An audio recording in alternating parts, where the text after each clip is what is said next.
दौरे दुनिया का फिर न दीदम अगर दीदम बजुज खुदा न दीदम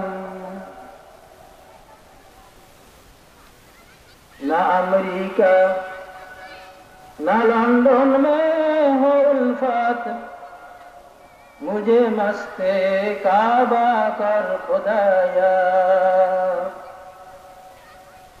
ना जापान ना जर्मन से हो उल्फत मुझे मस्ते मदीना कर खुदाया बलगल उला बिकमालिही कशफत दुजा बिजमालिही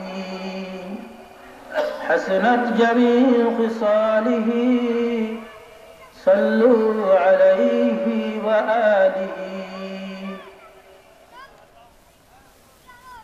अल्हम्दुलिल्लाह। पूर्व शारबन खेरबाड़ी जामे मस्जिद ও হাজী মোহাম্মদ মুজাফফর হোসেন নুরানী মাদ্রাসার উদ্যোগে বিশাল তাফসীর কুরআন মাহফিলের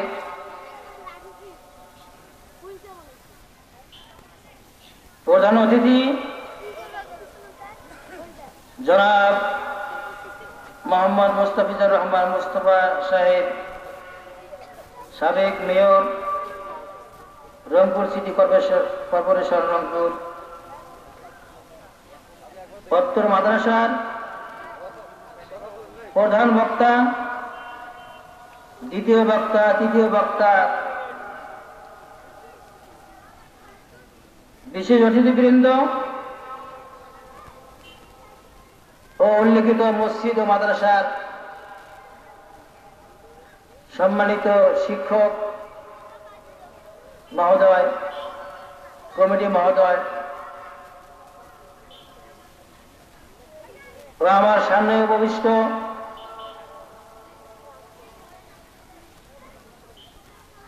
আল্লাহ পাকের প্রিয় বান্দা, আমার প্রিয় মাদ্রাসার শিক্ষার্থীবৃন্দ ও পর্দায় অবস্থানরতা সতী সাধবী, সর্বগুণে গুণান্বিতা আমার মা ও বোনেরা, আল্লাহ রাব্বুল আলামিনের নিকট আমরা শুকরগুজার হচ্ছি যে মহান মনিব আমাদেরকে এই কঠিন শীতের মাঝে আল্লাহর কালাম ও নবীজির হাদিস থেকে কিছু কথা শোনার জন্য তৌফিক এনায়েত করলেন। এজন্য সমস্বরে দিল থেকে শুকরিয়া আদায় করি। সবাই বলে আলহামদুলিল্লাহ, আরো জোরে বলে আলহামদুলিল্লাহ। রব্বানা লাকাল হামদ হামদান কাসীরান তাইয়িবান মুবারাকান ফীহি। উত্তর মাহফিলের সভাপতির জন্য আমাকে যে নির্বাচন করেছেন, এজন্য আমার অন্তরের অন্তঃস্থল থেকে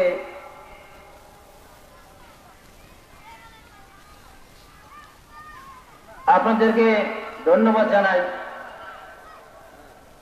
এবং মহান রব্বুল আলামিনের সমীপে আবারও শুকরিয়া আদায় করি যে আমার মতো নগণ্য একজন ব্যক্তিত্ব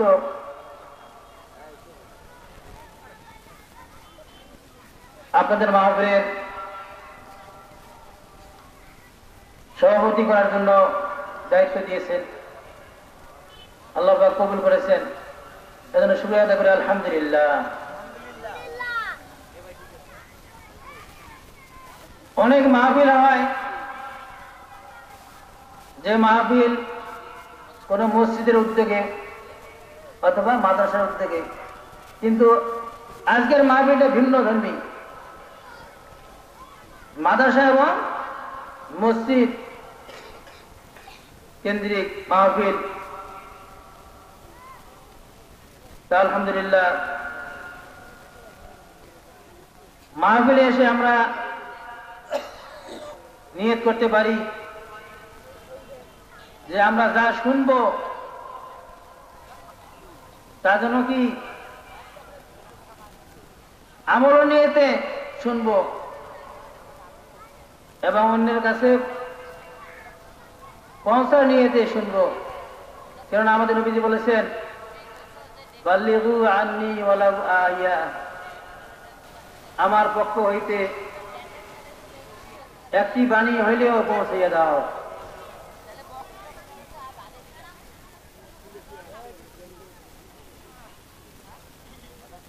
আলহামদুলিল্লাহ, আল্লাহ রাব্বুল আলামিন পবিত্র কালামের মধ্যে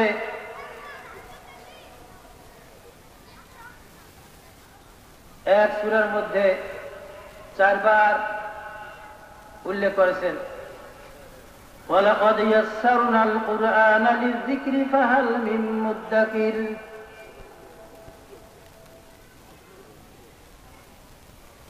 আল্লাহ পাক বলেন, আমার স্মরণের জন্য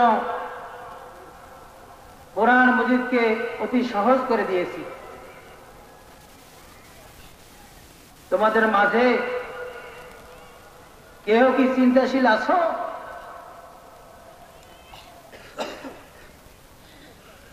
আল্লাহ পাক বললেন সহজ করে দিয়েছেন। আবার প্রশ্ন করলেন, কেমনে সহজ করেছি, তোমরা কি ফিকির করো?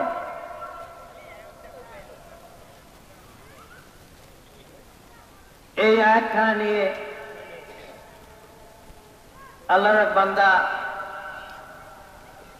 যার নাম শাইখুল কুরআন আল্লামা কারি বেলায়েত হোসাইন রহমতুল্লাহি আলাইহি, এই আয়াত এবং অন্য আরেকখানা আয়াত আল্লাহ পাক বলেন, ইয়া আইয়ুহাল্লাযীনা আমানু কু আনফুসাকুম ওয়া আহলিকুম নারা।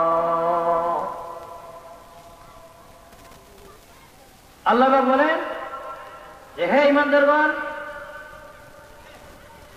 তোমরা নিজেরা এবং তোমার পরিবার পরিজনকে জাহান্নামের আগুন থেকে বাঁচাও।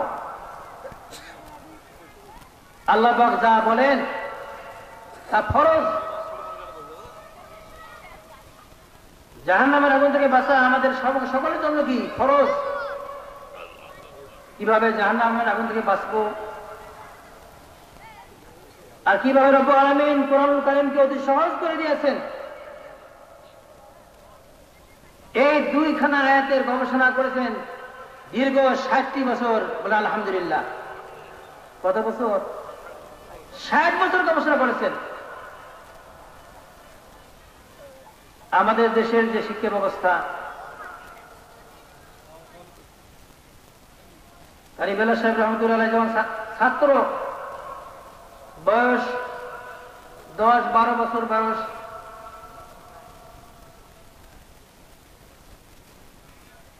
উনি আমাদের এই শিক্ষা ব্যবস্থা নিয়ে চিন্তা ভাবনা করেছেন।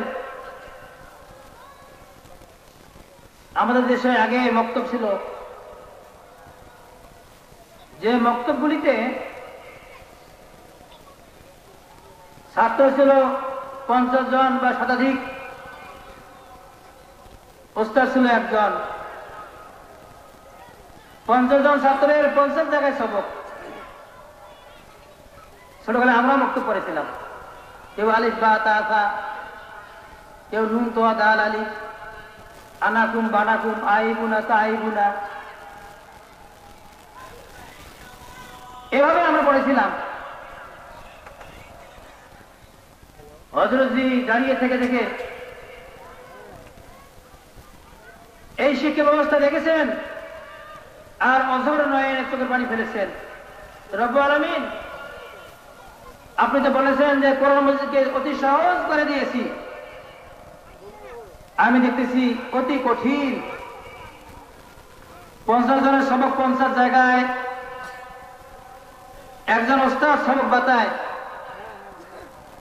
সবক দেয়, সবক দিতে দিতে যাকে সবক দেয় সে সবক নিয়ে নিজের আসনে বসার পরে মুখস্থ সবক ওস্তাদ কি পড়াইছেন ওটা ভুলে যায়। এইভাবে 50 জনের সবক ওস্তাদ শুধু বাতাইলেন, 1 ঘন্টা হয়ে গেছে, 1.5 ঘন্টা হয়ে গেছে, তখন বলেছেন যে এখন তোমরা আজকে যাও, তোমাদের ছুটি, আগামীকাল আসো। এভাবে মাসের পর মাস, বছরের পর বছর কেটে যায়, কিন্তু একটা ছাত্র বা ছাত্রী বিসমিল্লাহির রহমানির রহিম সূরা ফাতিহা সহিভাবে কেউ পড়তে পারে না।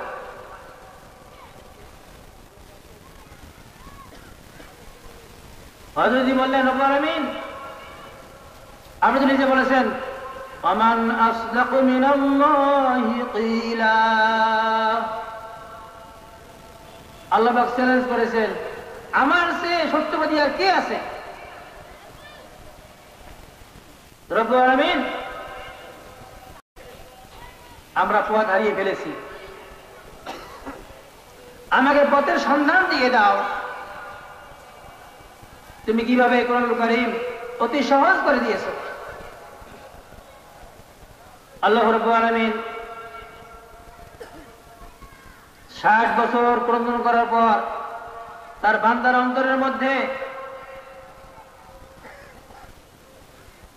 কয়েকটা পদ্ধতি, কয়েকটা নিয়ম তার মাথার মধ্যে ঢুকলো। বলে আলহামদুলিল্লাহ বলেন। তোর মধ্যে একটা নিয়ম হচ্ছে, ওস্তাদ সবক পড়াবেন, ছাত্র যতজন হোক না কেন সবার সবক হবে এক জায়গায়।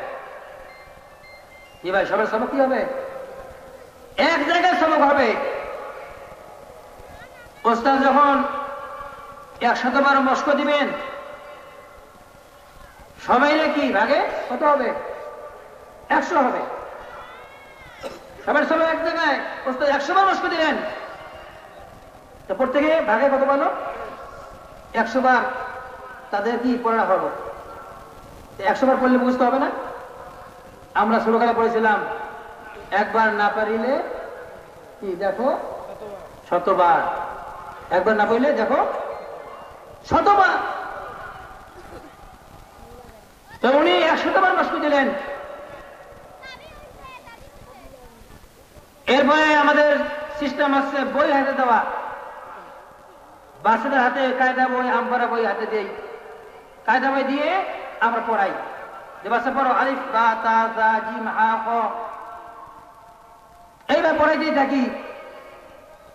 বইয়ের মধ্যে 29টা হরফের ছবি আছে। যখন ওস্তাদ প্রত্যেকটা হরফের নাম বলে আর পড়াইতেই থাকে, বাচ্চা শুধু মুখস্থ করে কিন্তু হরফ চেনে না, কোন হরফ চেনে না। হযরত চিন্তা আমরা করলেন, এখন এদেরকে শিক্ষা দিতে হলে একটা হরফ লিখতে হবে বোর্ডের মধ্যে। বোর্ডের মধ্যে একটা হরফ লিখেছেন আলিফ, লেখাপড়া মস্ক দিয়েছেন, বা লিখেছেন, মস্ক দিয়েছেন। এইভাবে 29টা হরফ পড়ার পরে পরীক্ষা নিয়েছেন যে আমি যে মেহনত করলাম এই মেহনতের ফল কতটুকু হলো। পরীক্ষা নিয়ে দেখলেন যে 75%, অর্থাৎ 4 ভাগের 3 ভাগ বাচ্চা হরফ চিনে, আর 25 জন বাচ্চা শতকরা এরা কি 4 ভাগের 1 ভাগ এরা হরফ চেনে না। কেন হরফ চিনল না এ নিয়ে গবেষণা করলেন উনি। দেখলেন যে ছোট ছোট যারা ছেলে এবং মেয়ে তারা বোর্ডের দিকে তাকায় না, বোর্ডের দিকে না তাকিয়ে তারা কি করে, মাথা নিচু করে থাকে। এই জন্য তারা হরফ চেনে নাই। এরপর তিনি 6 মিল থেকে তক্তা ছোট ছোট করে ফাড়িয়ে একটু সেলেট বানাইলেন, মাটি ঢিলা গুঁড়া করে এগুলি কাঠি বানাইলেন, রোদে শুকিয়ে বাচ্চার হাতে দেওয়া হলো। পড়ার পর বলা হলো যে বাচ্চা তুমি লেখো এবং পড়ো। বাচ্চা বলতেছে আলিফ, লিখতেছে আলিফ আলিফ আলিফ আলিফ। এভাবে যখন লেখার পড়ার মাধ্যমে তাদেরকে শিক্ষা দিলেন, শেষে পরীক্ষা নিয়ে দেখলেন যে 100 জনের মধ্যে 100 জনেই পাশ করেছে। বলে আলহামদুলিল্লাহ বলেন। আগে মস্ক দিলেন, পরে কি করলেন? লেখার মাধ্যমে পড়াইলেন। যখন বাচ্চা ছেলেটা লিখেছে তার অন্তরের মধ্যে অঙ্কিত হয়ে গেছে, আর সে ভুল করে না। এভাবে গবেষণা চলতে থাকলো। যে সবটা পড়াইবেন এটা প্রত্যেকের কাছে আদায় করবেন এক এক করে। এখন দাঁড়িয়ে বলবে, যেটা মাসালা হোক, কালিমা হোক, দোয়া, হাদিস, তাসবিহ, যে কোনো মৌখিক বিষয় হোক, উনি সবক দিয়েছেন। একটা করে শব্দ বা একটা করে হরফ যেটা হয় উনি দীর্ঘক্ষণ মস্ক দিয়েছেন, 50 বার কমপক্ষে মস্ক দিয়েছেন। এই একটা শব্দ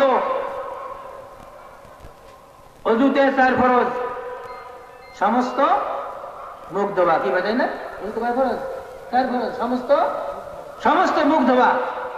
এই কথাটা 50 বার পড়াইছেন। একজনকে দাঁড়িয়েছে আর বলছে অজুতে 4 ফরজ, সমস্ত মুখ ধোয়া। সবাই বলেছে, সবার কি বিশুদ্ধ হয়েছে, নির্ভুল হয়েছে। এরপর সামনে একটু বাড়ায় দিতেন। এভাবে সবক দেওয়ার পরে 7 দিন পর পরীক্ষা নিয়েছেন। 7 দিনের মধ্যে 6 দিন ক্লাস করেছেন, আর একদিন পরীক্ষা নিয়েছেন। যারা পারল না তাদেরকে নিয়ে আবার গবেষণা করেছেন, ফেকে করেছেন, কেন পারল না। এরপরে মাসিক পরীক্ষা নিয়েছেন, যাতে শতভাগ বাচ্চা শিখতে পারে, করতে পারে। আলহামদুলিল্লাহ। হযরত এজন্য বলেছেন, শতভাগ উপস্থিতি সাফল্যের চাবিকাঠি। সবাই আমার সাথে বলেন ভাই, শতভাগ উপস্থিতি সাফল্যের চাবিকাঠি। 30 দিনের মধ্যে যতদিন ক্লাস হয় প্রতিদিনে বাচ্চাকে উপস্থিত থাকতে হবে, একদিনও অনুপস্থিত থাকা যাবে না। আলহামদুলিল্লাহ। এরপর উনি 2 রাকাত নামাজ পড়তে যতটুকু আমাদের প্রয়োজন, 2 রাকাত নামাজ পড়তে 60টি মাসালা রয়েছে। প্রথম মাসালা হচ্ছে হাত উঠানো সুন্নাত। প্রথমে কি? হাত উঠানো সুন্নাত। হাত উঠে যাবে কিভাবে? ওয়ালের মধ্যে হাত রাখবো আমরা, যেমন সমান হবে এভাবে হাত রাখা সুন্নাত। এবার হাত উঠাতে হবে ঘাড় পর্যন্ত, মহিলাদের ঘাড় পর্যন্ত, পুরুষের কাঁধ পর্যন্ত, কান পর্যন্ত। হাত উঠানো সুন্নাত। আর 60 নম্বর মাসালা হচ্ছে কি? ফরজ নামাজ, দাঁড়িয়ে পড়া ফরজ। এই 2 রাকাত নামাজ পড়তে সূরা ফাতিহা আছে এবং আরো 2টো সূরা মিলাতে হবে। মাসালার মধ্যে ফরজ, ওয়াজিব, সুন্নাত, মুস্তাহাব এগুলি রয়েছে।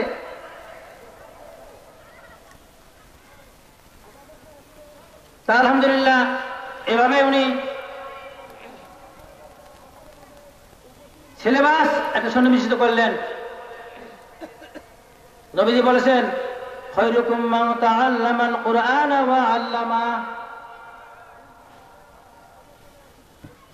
তোমাদের মধ্যে সর্বোত্তম ওই ব্যক্তি যে কোরআন মাজিদ শিক্ষা করে এবং শিক্ষা দেয়।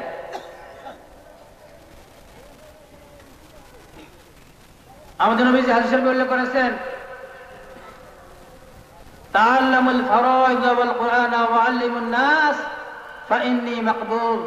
তোমরা ফরজ এবং কোরআন মাজিদ শিক্ষা করো এবং লোকদেরকে শিক্ষা দাও, কেননা আমি চিরকাল থাকিব না। আলহামদুলিল্লাহ। এই দুরানি 4টি কালিমা অর্থ সহ মাসায়েল, হাদিস শরীফ, আদিয়া মাসনুনা,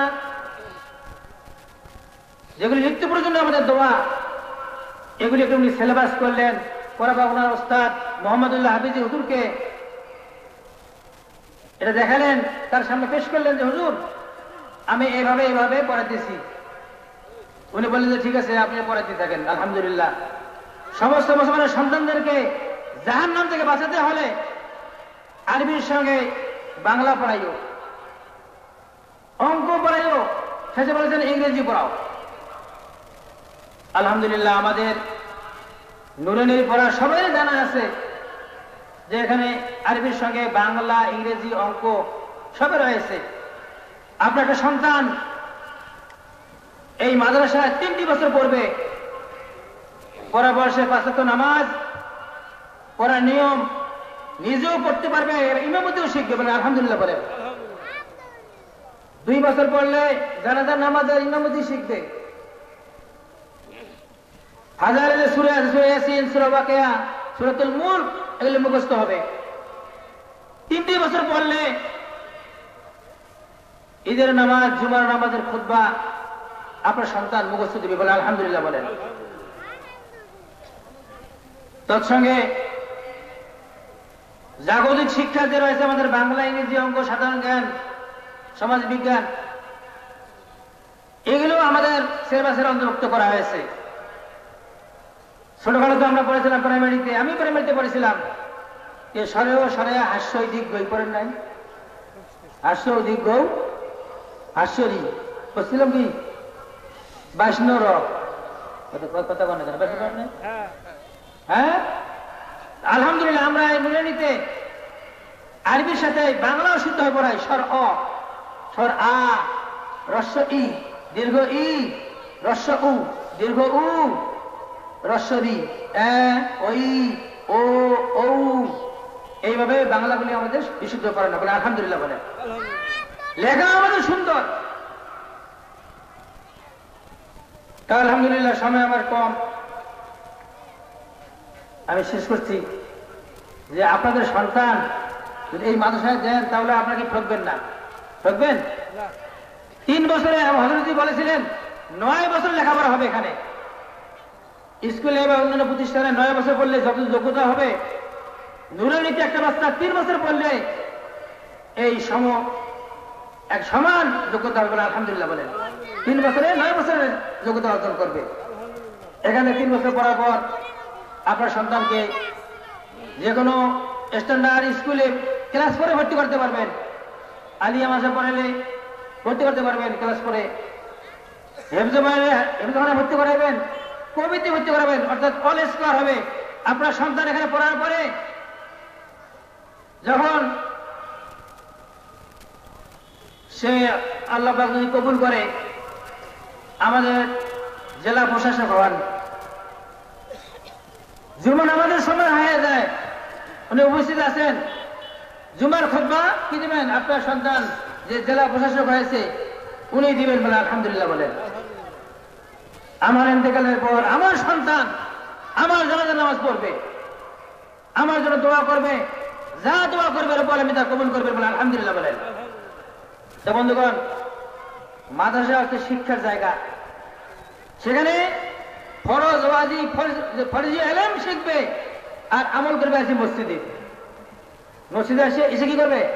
5 ওয়াক্ত নামাজ যে পড়বে, সূরা কেরাত সহি হবে, তার মাসালা জানবে, সে বিশুদ্ধভাবে নামাজ পড়তে পারবে। আল্লাহ পাকের প্রিয় বান্দা, নবীজির খাঁটি উম্মত হবে। বলে আলহামদুলিল্লাহ বলেন। আমাদের বর্তমানও আমাদের যে অবস্থা, তেলাওয়াতের যে অবস্থা, আমরা এখনো তেলাওয়াত সহিভাবে করতে পারি না। যারা মসজিদে নামাজে আসি, সূরা ফাতিহা কয়জনের সহি আছে? নামাজের দোয়া বলি, তাশাহুদ দোয়ায় কোন কয়জনের মুখস্থ আছে? জানাজা নামাজে দাঁড়াইলে আমরা শুধু আনুষ্ঠানিকতা করি, শুধু হাত উঠাই, আল্লাহুম্মা ইগফির লি হাইয়িনা ওয়া মাইয়িতিনা ওয়া শাহিদিনা ওয়া গায়িবিনা ওয়া সাগীরিনা ওয়া কাবীরিনা ওয়া যাকারিনা ওয়া উনসানা। এই যে দোয়া আছে, এই দোয়া আমরা কয়জনে জানি? তো বন্ধুগণ, আমার শেষ কথা হচ্ছে যে মাদ্রাসায় আমরা শিখবো আর মসজিদে এসে কি করবো? আমল করব। আমার সন্তানকে যদি আমি নামাজ মাদ্রাসায় না দেই, তাহলে তারা কোরআন শিখবে না, নামাজও সহিভাবে পড়তে পারবে না। কিয়ামতের দিন, মুসিবতের দিন এই সন্তান আমার জন্য কি করবে? মামলা দায়ের করবে রব্বুল আলামিন, আমার অভিভাবক আমাকে দিন শেখায় নাই, দুনিয়াবি শুধু এলাম দিয়েছে, অতএব আগে আমার পিতা মাতাকে জাহান্নামে পাঠাতে হবে, তারপর আমি জাহান্নামে যাবো বলে নাউজুবিল্লাহ। আমি একটা শেষ হাদিস বলে শেষ করতেছি। হযরত যখন মিশকাত শরীফের ছাত্র একটা হাদিস পড়েছিলেন, মা তাআল্লামা ইলমান মিম্মা ইবতাগা বিহি ওয়াজহুল্লাহ লা ইয়াতাআল্লামুহু ইল্লা লিয়ুসিবা বিহি আরদাম মিনাদ দুনিয়া লাম ইয়াজিদ আরফাল জান্নাতি ইয়াওমাল কিয়ামাতি ইয়ানি রিহাহা। আমাদের নবীজি বলেন, যে ব্যক্তি ইলম শিক্ষা করবে তার উদ্দেশ্য হবে আল্লাহর সন্তুষ্টি। কি হবে ভাই? আল্লাহকে রাজি খুশি করা। এই নিয়তে ইলম শিখতে হবে। এই নিয়ত না হয়ে যদি ইল্লা লিয়ুসিবা বিহি আরদাম মিনাদ দুনিয়া, সে বড় বড় ডাক্তার, ডক্টর, ইঞ্জিনিয়ার, বড় বড় পদ শিখলো, হাসিল করলো, দিন শিখলো না। উদ্দেশ্য কি? আমি বড় কর্মকর্তা হয়ে অনেক অট্টালিকা, অনেক সম্পদের মালিক হব। উদ্দেশ্য দুনিয়া কামাই করা। নবীজি বলেছেন, লাম ইয়াজিদ আরফাল জান্নাতি ইয়াওমাল কিয়ামাতি ইয়ানি রিহাহা। ইলম শিখবো শুধু আল্লাহর সন্তুষ্টির জন্য।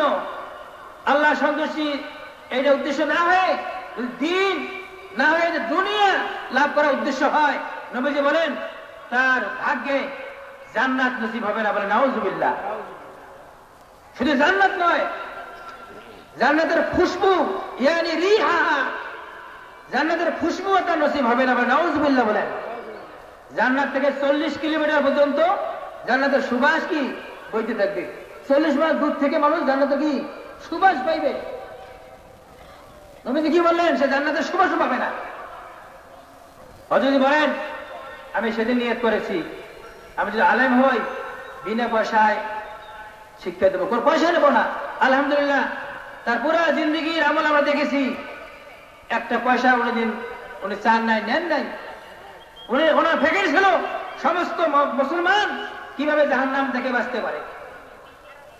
আমাদের সন্তানদের নিয়ে উনি চিন্তা করেছিলেন, ফিকির করেছিলেন কিভাবে একটা বাচ্চা 3 বছরে দিন শিক্ষা করার পরে অন্যান্য শিক্ষা শিক্ষিত হয়ে সে দুনিয়া অর্জন করতে পারবে এবং আখিরাতে তার কি মুক্তির ব্যবস্থা হবে, আল্লাহর হুকুম এবং নবীর সুন্নাহ অনুযায়ী আমল করবে।